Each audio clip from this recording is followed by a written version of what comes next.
12 katao ang nasawi at 13 ang sugatan matapos mahulog sa bangin ang isang dump truck sa Libak, Sultan Kudarat Province.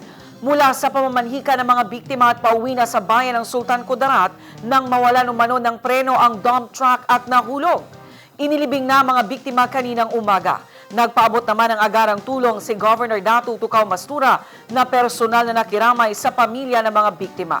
Ang detalye mula kay Naphtali Velarde. Ito ang mga kuhang larawan mula sa kalunos-lunos na sinapit ng 25 sakay ng dump truck na nahulog sa bangin sa Barangay Christian Nuevo, Libak, Sultan Kudarat, alas 5:20 ng hapon, araw ng Miyerkules, August 6. 12 ang patay at 13 ang sugatan sa malagim na insidente. Ang dump truck ay minamaneho ng isang 38 years old na residente ng Parang, Maguindanao del Norte. Ang mga biktima ay mga residente ng Barangay Senditan, Sultan Kudarat, Maguindanao del Norte. Sabi ng driver, kinausap po kagabi na ano daw yung brake niya. Pag hindi niya makuha yung brake, kaya hindi na control yung manubila kasi nawala ng brake ba yung bibidam.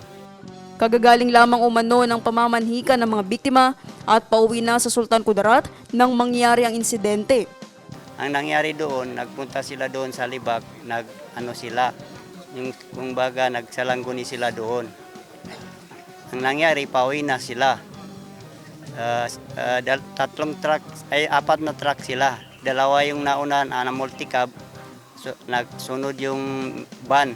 Doon nakasunod yung bibidam na nadisgrasya. Personal na tinungo ni Governor Datu Tukaw Mastura ang pamilya ng mga biktima sa Barangay Sendihan. Agad itong nagpaabot ng tulong. Inilibing na rin ng kanilang mga kaanak ang mga nasawi sa trahedya kung saan sumama rin sa paglibing ang gobernador. Ayon sa pamahalang panlalawigan, paunang tulong pa lamang ito bukod pa sa LGU ng Sultan Kudarat.